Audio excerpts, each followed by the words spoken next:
lepo, da ste se nam pridružili tudi danes. Začela bom v slovenščini.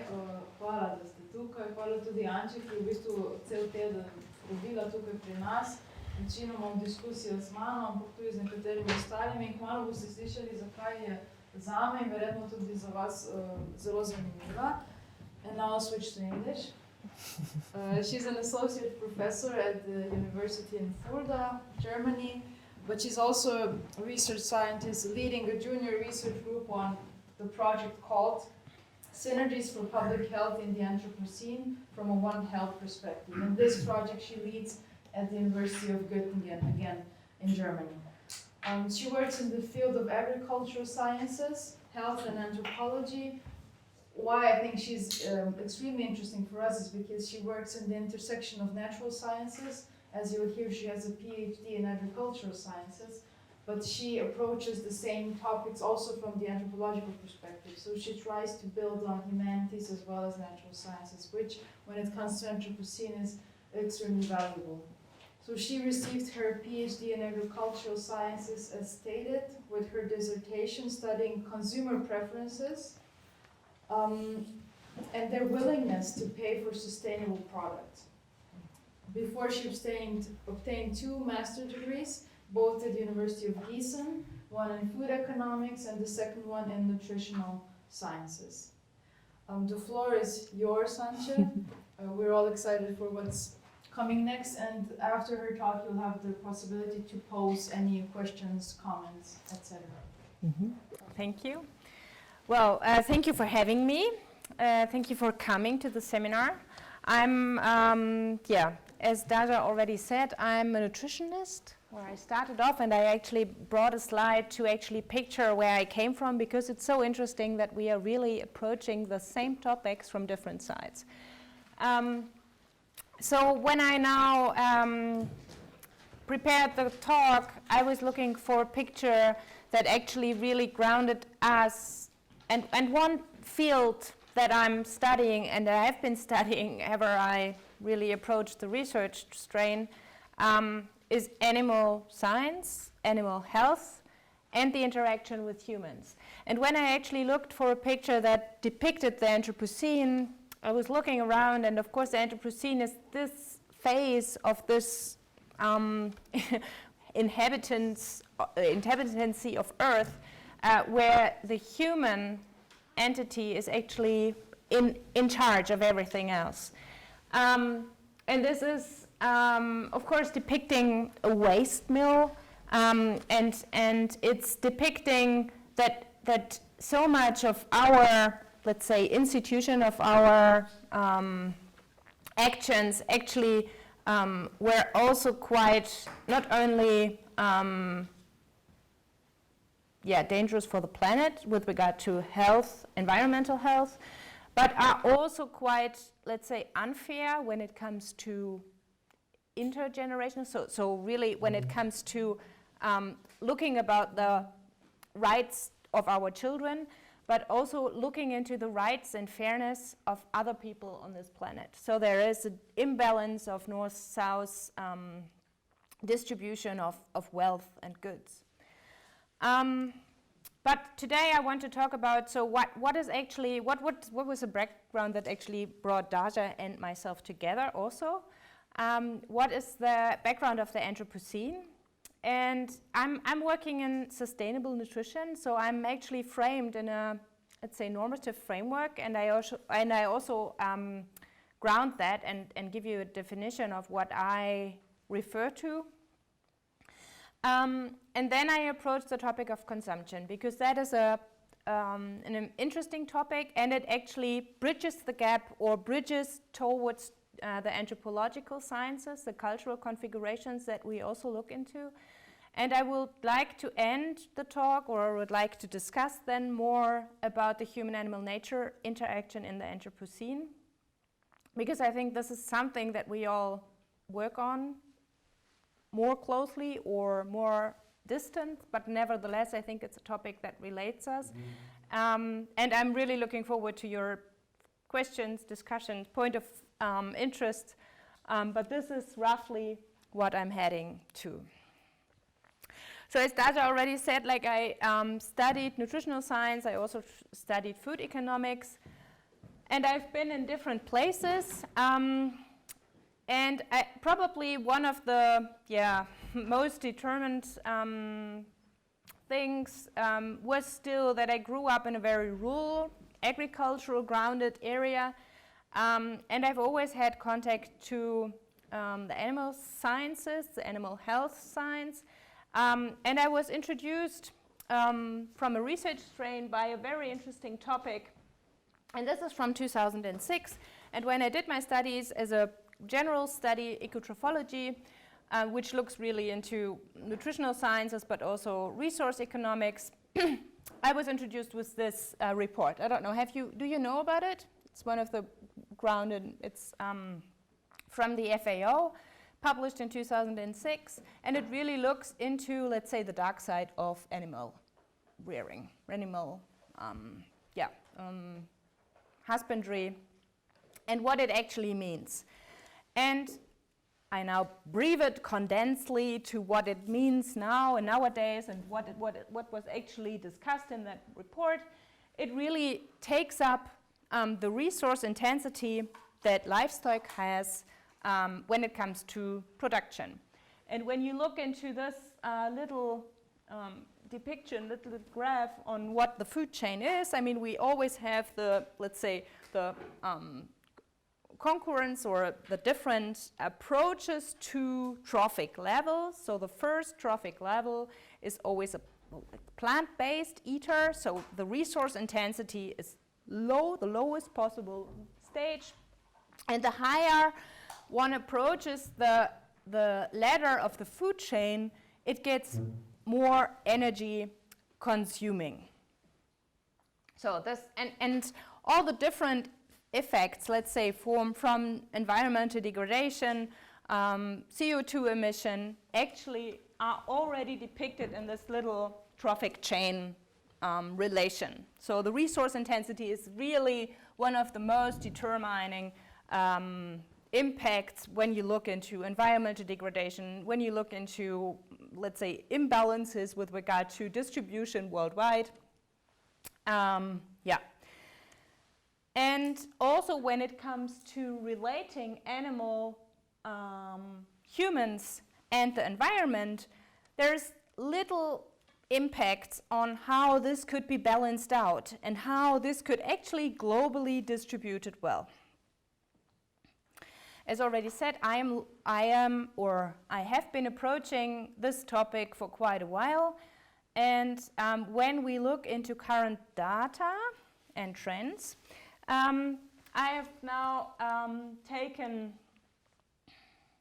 consumption data from Germany, and this actually is a depiction of what we are. Like on the left side, you see what we eat at the moment. In the middle, you see a recommendation that is based on the planetary health diet. Do you know the planetary health diet? Have you heard of most? Or it's really relating different resource intensities. So as I already said with this picture, the food chain, the EAT Commission, who actually conducted this or modulated different planetary boundaries with regard to food production, and they ended up with this recommendation of an overall meat reduction and a per capita meat recommendation per day, which is 13 to 45 grams per day. I also added one recommendation from a health society in Germany, which is also recommending to reduce meat consumption, even though it's a little bit further away. But nevertheless, they have an overlap for about 45 grams per day, but the status quo where we are is far away. So we are double, triple times the amount of meat per day that we eat. And the question is, how does that actually really relate to, for example, wetland conservation? How does that really translate to extrinsic product attributions, for example, like organic? How does this really translate to us as a society? And often when it comes to a translation into society, it often is always, or often it is directly bound to markets, distribution, and the end, money.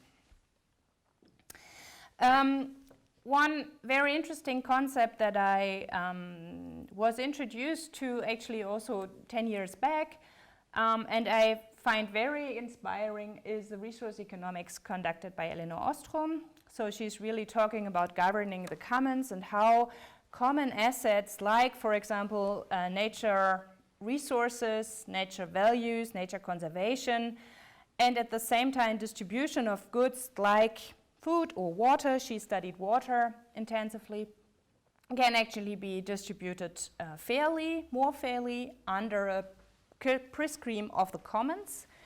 And this is actually where most of my research is now bound. I mean, and I'm making up the argument, and I will tell you in a second why markets are so efficient. And when it especially comes to globalized questions and globalized resource distributions, markets are extremely efficient. And this is why I actually ended up working in marketing for 6 years before I got my professorship. So why are we when I look into markets, I do that not only with the aim of sufficient distribution of nutrition, hopefully worldwide, but I also look into markets and society with regard to nature conservation. So the question is whether there is a possibility to actually look into different animal production strains, so different assets for animal rearing, but maintaining nature conservation areas, respecting planetary boundaries. And now I make a little link to Daja and how we actually connected. So we actually met at the last CF conference in Brno. And Daja is, and you probably know, is conducting and is the secretary of one of the working groups within the CF, especially the food research. And I am really approaching the topic from a scientific, let's say a natural science point of view, and we were actually presenting one of the experiments that we've conducted 2 years back now, where we looked into daily implementation of health behavior in a socio-ecological approach, and this was actually where we met, we came together, we started to discuss. And now it reaches much further. We really look into the Anthropocene. And this is now where I'm heading into this research group that Daja also mentioned in the introduction. So thank you for this. And I'm just mentioning it since this will, for me at least, be the starting point to really interact and engage with different disciplines, and to really look into public health. Now this is strained to public health, but of course it's also targeting and touching animal health. So now I give you a little bit of a background with regard to where I'm coming from. So as I said, I look into the topic of nutrition, food research, with a slightly, let's say, connotated and normative frame, and this frame is sustainable development and nutrition. So the question that I'm often asking is, how do the sustainable development goals that as an institution, international institution, are actually passed on to us as a society worldwide, are actually targeted to people, whether they actually reach their goals, and what does it actually do with us as society from different cultural viewpoints.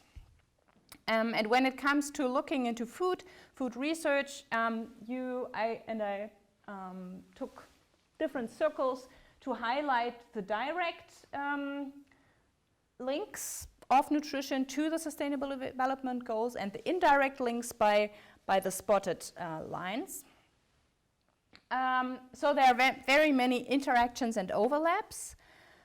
But when it comes to actually conceiving or taking sustainability really into action, there are still a lot of gaps. Despite the fact that, I refer to sustainability as an intergenerational and intragenerational justice. So really relating not only justice from our generation to the next, but also within the current living generations. And when it comes to the relevance of sustainability, in agricultural and renewable resources, it's pretty upfront and clear, since we are degrading our soils. So if we really degrade our soils, we cannot even do agriculture anymore. So there's a strong relevance. But also for consumers, the topic really is important. So it really is of importance to discuss at least, ways to live together differently. And I really would like to phrase it in a living concept and not only in a production concept, since I think we have to think about other ways of distributing, producing, living together. Yet, when it comes to sustainability, in marketplaces, for example, or in food chains, we find a small presence. And this is not only true to meat consumption, but this is also true to other attributions that we find in the markets. Nevertheless, we find changes to different institutions quite highly efficient through different channels. And the one channel is a market channel. Yeah? So different markets are quite efficient when it comes to changing consumption. And this not only for one setting, but for different settings. And one very interesting frame and interesting example is, for example, Coca-Cola. The other one is McDonald's. All the different branches that actually are working and operating internationally have been quite efficient in declaring and changing consumption culture. The other relatively efficient way is international collaborations and organizations like, for example, the UN. So we are all taking the Sustainable Development Goals as an overarching vision. At least we're taking them. We are far off actually reaching the goals, but we are at least taking them. And the other relatively efficient framework are rights, legal frameworks that are actually touching the different assets and attributions that we want to look at. But when it comes to really studying what stands behind, it's often, and this is true to all like the different 3 strains that I now made up, it's communication and again evaluation for the different aspects. So even in the legislative frame and the legal frames, it's important on how you interpret certain rights, what has been used, what has been evaluated, let's say, by judges. The same is true for the international collaboration and aims. So when it really comes to phrasing a certain goal, it's important that it actually takes action. Again, it's a matter of valuation. And of course, in markets, it's very clear that communication and evaluation is, let's say, the weak or the soft asset that actually make the institution work. The FAO also came up with a very interesting sustainable nutrition definition that I would like to share with you. I don't know if you know it. Anyone know? Okay. So for me, it's always like a holy grail solution. So FAO came up with a very interesting definition. Sustainable diets have a low impact on the environment. They contribute to food and nutrition security, enable present and future generations a healthy life. They protect and respect biodiversity and ecosystems, are culturally appropriate, available, economically equitable and affordable, nutritionally adequate, safe and healthy, while enhancing natural and human livelihoods. So it's a very strong, powerful definition that may be able to solve all our problems, right? So if we were all to live in, let's say, sustainable nutrition concepts, we may have solved all the different problems. So that's nice. Nevertheless, again, the question is how to get that into action. Another, let's say, perspective on sustainable food consumption in daily life, often we are confronted with, let's say, an abundance of food in the global north, and I sometimes call it the land of plenty. But we have macro and micronutrient imbalances worldwide. And this means, for example, there is not sufficient calcium intake. There's not, well, it depends, but there are imbalances. There's not sufficient iron intake, different protein constitutions, so amino acid profiles that are not healthy, and again lead to an imbalance and not sufficient distribution of food. And when it really comes to conducting sustainable food consumption in everyday life, it actually is quite hard to sustain or to actually make that work. So there are hardly any everyday solutions for sustainable diets in everyday life.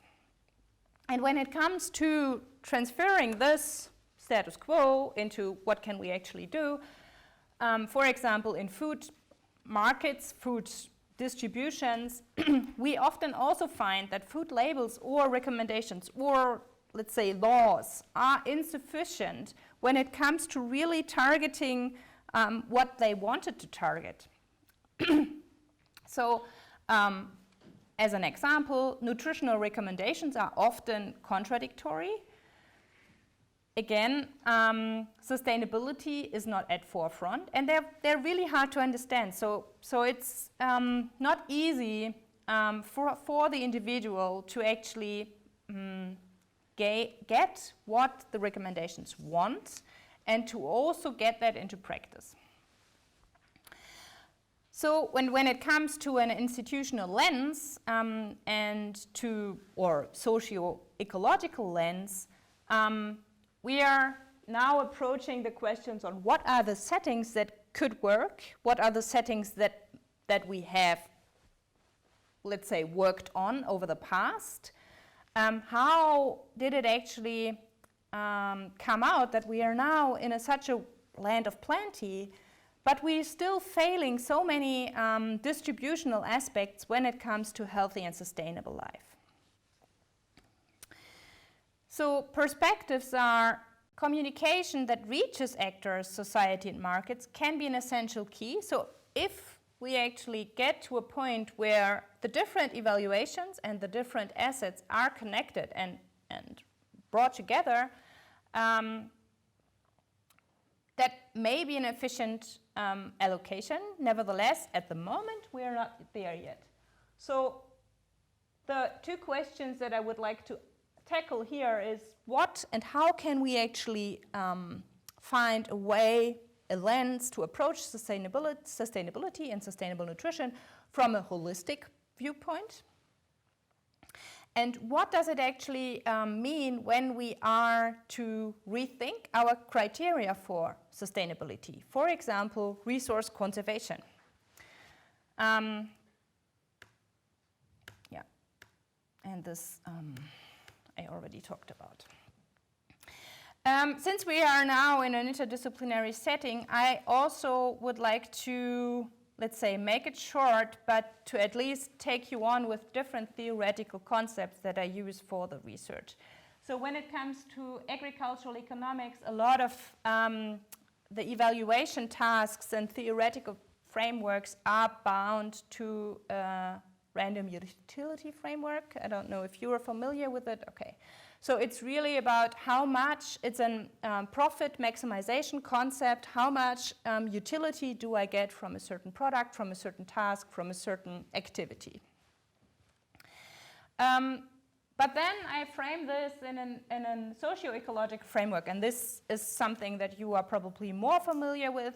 So it's really about in which setting do I evaluate a certain product as what, how does it confer, and how does it actually relate to my social entities that I'm bound to.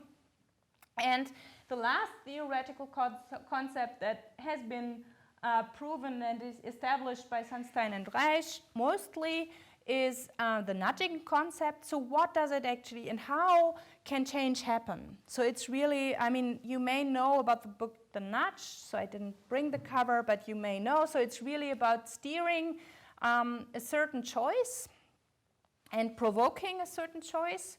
And this is, of course, also something that we look at when it comes to changing consumption patterns. And I want to go into this theoretical background a bit further.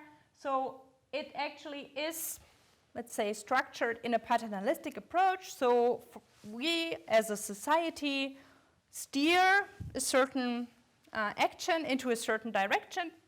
But of course there is a more, let's say, humanistic approach that also tries to engage the different perspectives that we have and tries to understand, let's say, from a more holistic and not very targeted view on how things actually can change, have been changing, and may change in future. So these are the different strains. There have been overlaps. It's not always a clear cut where the one theory ends, the other starts. When I look into the nudge continuum, I'm often on the feather side, or rather in the humanistic approach when it really comes to resource and with theoretical background framings. But yeah, this is just a theoretical backup. Now, when it comes to criteria of sustainability, and I often also like to ask the question, is it really bound to words? What is stand behind it? And of course, this is a provocative question. It's often more than just one criteria. And when it comes to organic control standards, for example, and organic attributions worldwide, it's known that they are very complex. And for example, control standards, which they actually have, so it's a process that actually has a highly standardized international control regime behind, but it's not very well known.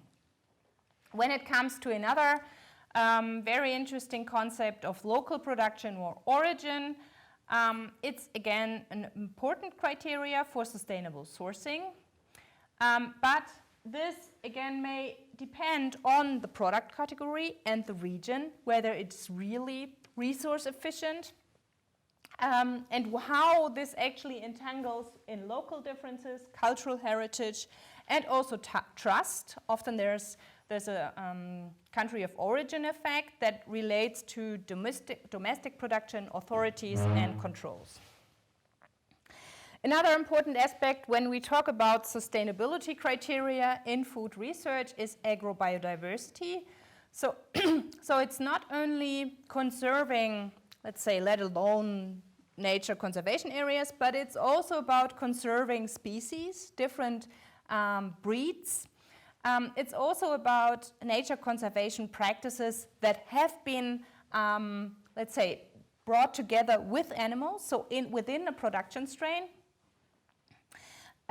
It's often referred to also with regard to animal welfare, and there are also different strains when it comes to really the holding, the rearing, but also, let's say, the abuse. So there are very different connotations and also perspectives. So when it comes to animal rights, it's often a binary system where really an abuse has been taking place, but when it comes to animal welfare, it's much more difficult to actually evaluate when an animal welfare product or an animal welfare asset is actually taking place and when it's not.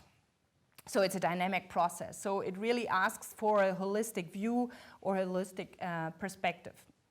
And the same also is true for production processes, despite the fact that those, again, can be measured much more easy.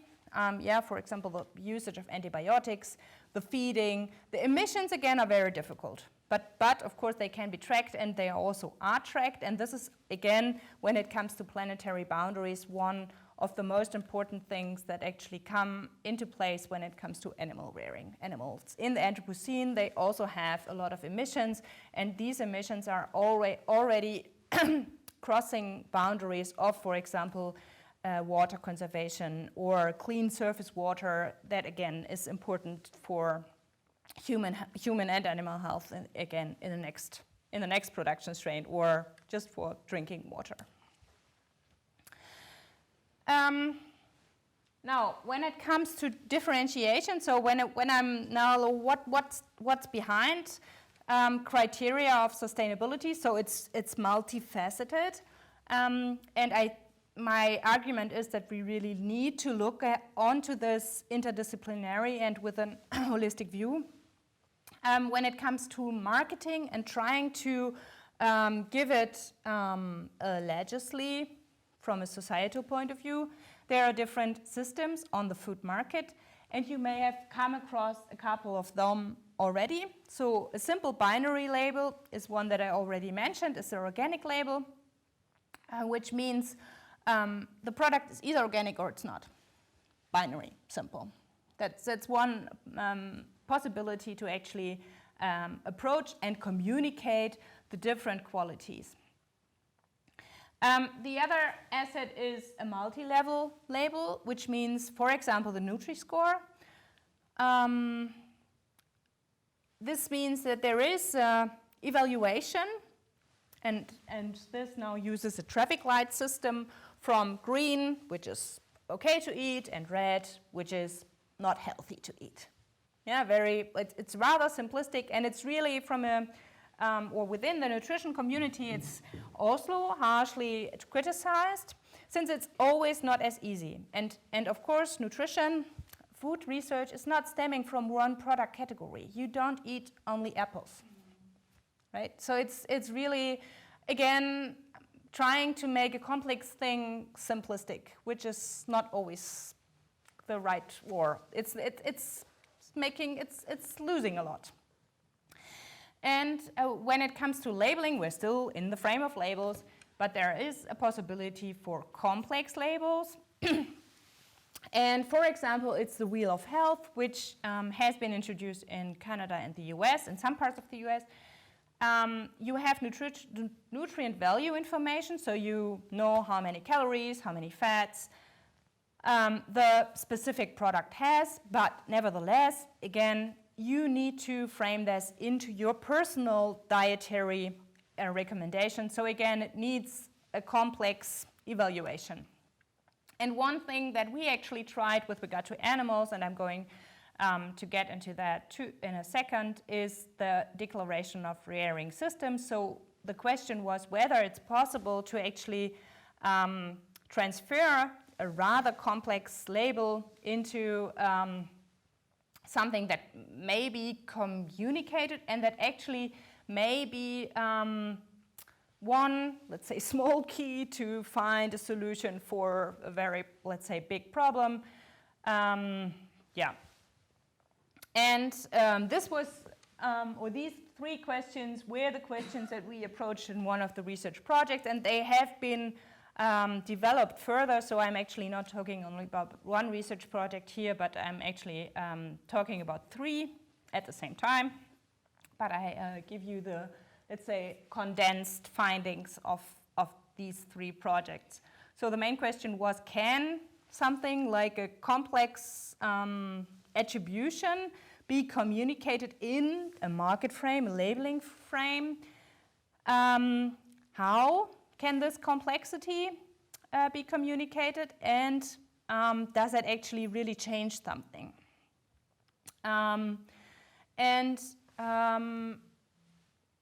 The good thing, so we actually differentiated different attributions. One was organic, binary, but we also had an extensive suckler cow husbandry system that actually took into account different planetary boundaries. So it's an animal husbandry system that is very natural. So calves can stay with the suckler cow, so with the mother cow for a while. They are kept outside, and many more, let's say, positive assets. And it's more natural than simple pasture raising.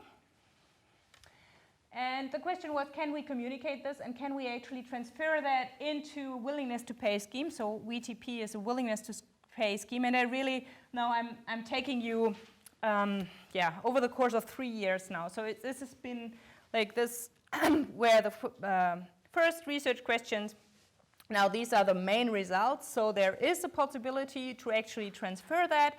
It's even also a possibility to make that evaluatable in a willingness to pay concept.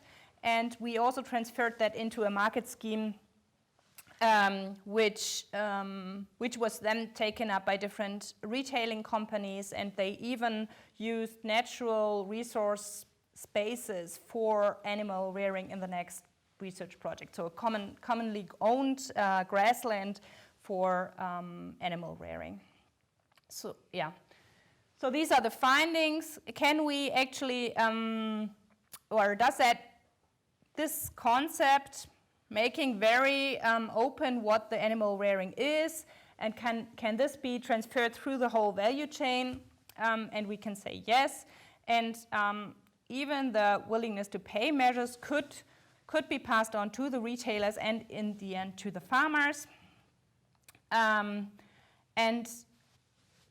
in addition, like now it's actually taken up by by the retailers in Germany. So they have used their own, let's say, different coloring system, and they also have come up with an own definition. But it was actually taken up, and it was not only taken up by retail, but afterwards also by the politicians. And this was just. I don't know how familiar you are with the German market, but this was just proclaimed in August last year. So we started with that research, I think, in 2012. So really, it has been 10 years, but it is possible to actually transfer something and to make small changes along the chain, and not only taking on the retailers, but also politicians in the end. I mean, yeah. What kind, or what was following up on this? The one thing that we found interesting was that when we looked into what is really making a difference, it really was using nature conservation areas. It was a follow-up project. And what was also interesting was that it's not only bound to single-purpose breeds. I don't know about, like most of the agricultural markets, the production is focused on single-purpose breeds in animal rearing. This means, for example, for beef, that we are talking about a meat production strain or a milk production strain, which again has certain, let's say, breeding properties, which are targeted to be very efficient in their main goal of production for human consumption.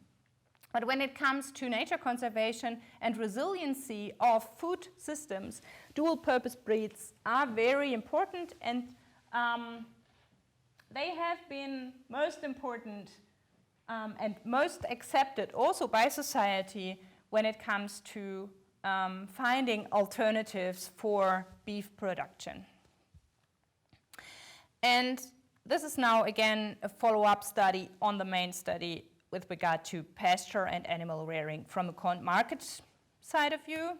And this is a study that we actually conducted with retailers. So there are different retailer strains, and one we specifically looked at was a common or community-owned retailer strain where individual retailers had the possibility to actually interact with each other and communicated different values together and argued on prices, argued on different channeling options.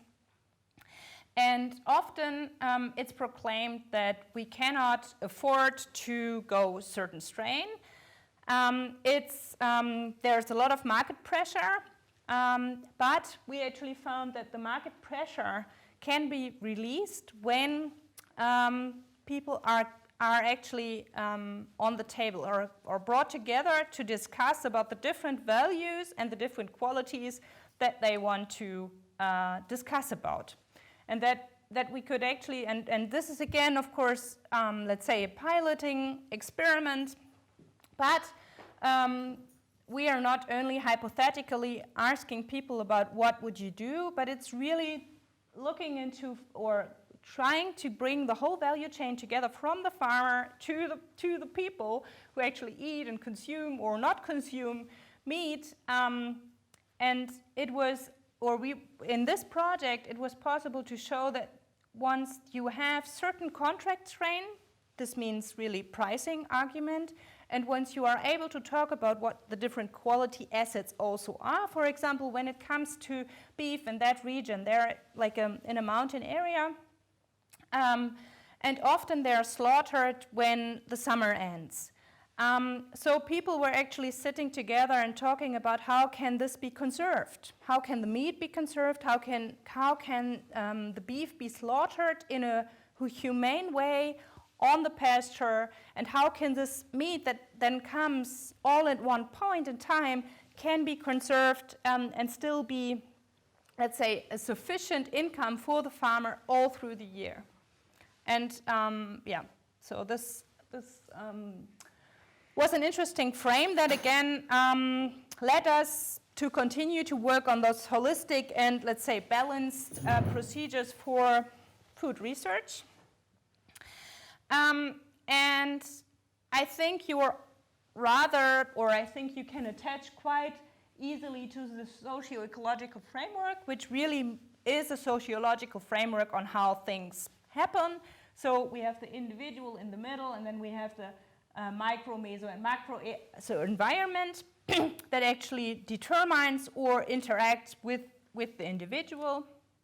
And so this is the analysis that we follow up on, and we often place it in the universe. Yeah, so the blue frame is actually depicting the universe, and there are very different and, well, let's say it's not very different, but there are slightly nuances on the socio-ecological framework, and those are depicted on the side. So the FAO has a defined framework for it, and also has an overlapping Venn diagram for the sustainable food systems. And one of the, let's say, most interactive and holistic frames for studying sustainable nutrition from this framework is the nutrition ecology, which is really looking into the interactions and the dynamics. And the most common theoretical concept that tries to balance the different aspects is the One Health concept that we are currently working on and really trying to balance out the different assets that the entities within that frame have. And two other important frames for these is one guide, let's say, guide from the WHO, World Health Organization. It's a systems thinking approach to what actually happens if a certain action takes place. And the other really is to look into the global health institution and the question on whether we actually need, let's say, One Health approach, where really animal health is integrated, but also environmental health and not only human health. So the question, how does that actually still work? How did it work in the past, and what it actually needs to proceed in the Anthropocene? since, I mean, we at the current stand and yeah, currently we look into consumption often from a health perspective, but from a health human perspective. But we do not see that we are already crossing planetary boundaries that may in future also violate human health. And the question is whether a combination of health and environmental law may actually serve as a dual function for human and natural health law.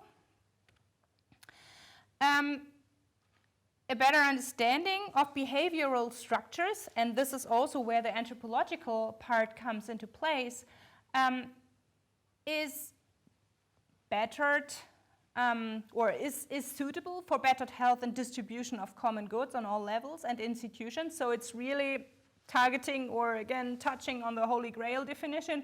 So what can we actually learn about food that may become visible in food research and food practices and food culture when it comes to health or distribution of goods all in all. And it is an interesting phase to study the Anthropocene, also from a food perspective. And last year, the nature restoration law was discussed quite intensively within Europe. And this is one example that I now want to depict as a first, let's say, interesting asset that we looked at over the last 6 weeks, where we find that this restoration of ecosystems may actually really lead into an EU-wide biodiversity strategy. It really means that there are certain objectives with regard to restoration measures. So there are strong measures and strong goals, because there are the targets, for example, for the conservation of species-rich forests, rewetting and peatlands, and the protection of butterflies, bird species, and so on. So there is a strong, let's say, frame that really uses natural science with numbers, and there are very clear targets, and it's a very, let's say, broad topic. But the question really is, how can we give those different institutions a suitable frame? And I'm now taking on a little bit more of Elena Estrom's work that I already introduced in the beginning, and I'm now taking the example. So here I took the nature restoration law, which was interesting to look at into the over the last year. We looked into it a bit more precisely over the last 6 weeks. But when it comes to really finding institutions that bring us together, one of the most, or I find very inspiring words of her work, we are all fallible humans and study fallible human behaviors in institutions which in turn are designed by fallible humans. So again, it's really about human contact. And I also looked into the life of animals. I don't know if you know about those Princeton lectures and the different institutional frames, yeah? So I'm eager to know what you know about it or how you frame those. It's really about, let's say it's a philosophical problem. So the Princeton lectures featuring a recurring character, the Australian novelist Elizabeth Costello, who is invited to give a guest lecture on animal rights. And it's really confronting poets and philosophers on the matter of animal rights. One of the most important, I find again inspiring in this regard was a quote from Gutman. The lives of the animal drives home how difficult it can be for a morally serious people to sympathize with or even understand each other's perspective. That's the one standpoint that we also took into account as a starting point. Now, Martha Nussbaum published a very interesting frame also last year, Justice for Animals, Our Collective Responsibility. Do you know about that in this regard? Okay. So again, I took out, let's say, most important things, or yeah, and I actually brought the book too, but yeah. So she actually examines, again, the entire animal kingdom, showcasing the lives of animals to understand how we can actually create a world in which human beings are truly friends of animals, not exploiters or users. All animals should have a shot of flourishing in their own way. Humans have a collective duty to face and solve animal harm. An urgent call, and this is now from the cover, an urgent call to action and a manual for change. Nussbaum's groundbreaking theory depicts politics and law to help us meet our ethical responsibilities as no book has done before.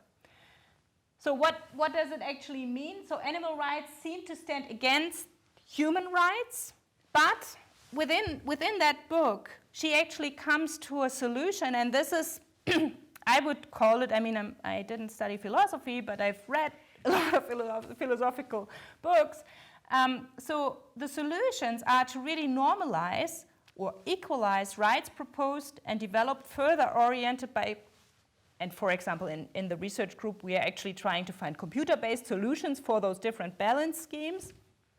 But this is just an adding that so the solutions are to normalize rights proposed and develop further oriented solutions to unsolved treatments. And these, as far as I understood them, or as far as I interpret them, are grounded within Hegel institutions. And this is really where we are standing at the moment. And again, I just picked the most important assets of those different aspects that we study at the moment. The research concept that we now look into is that we try to approach natural scientific knowledge and confront this in the socio-cultural and hermeneutic approaches, or confront that with. And we do that by analyzing the perception of anthropogenic dangers like climate change, to approach the different environmental services. Environmental services is a resource economic term, and it's again a utility frame, but this is actually what is used as wording, that may pave through new ways for enhanced measures, or only, let's say, ways to interact within different disciplines. When it comes to regenerative agriculture, so different extensive rearing production schemes have already been in place, and those can be actually, or can increase resiliency, not only for humans, but also for agricultural production systems. And the question that we now approach is the One Health concept, so or are animals integrated? Is the nature integrated already? And what we find is that there is work that is ongoing. A lot of the work that is ongoing that actually takes into account a more balanced view are agroecological principles. They are also often referred to as regenerative principles. And again, within, we find those solutions that are balanced, as also we find in the philosophical work of Martha Nussbaum, and the solutions are evolving under different premises of synergistic viewpoints, and we actually find them more strongly if we are upfronting biodiversity and soil health. So if we really look at it from, let's say, the soil and biodiversity perspective. And with this, and I don't know if I really talked an hour, sorry if I did, I aim to talk 45 minutes, but with this I now, let's say, made up or started to give some impulses on the different viewpoints that we may take. We just started the research on this One Health concept, we are one, and how the Anthropocene, how different antagonies and alternative from farm to fork can actually take place. And I'm very much really looking forward, no, this is a backup slide, to your discussion points, to your questions. Thanks for having me again. Yeah, and I hope you had some, or you can attach to some of the concepts. Yeah, and I'm looking forward to your questions.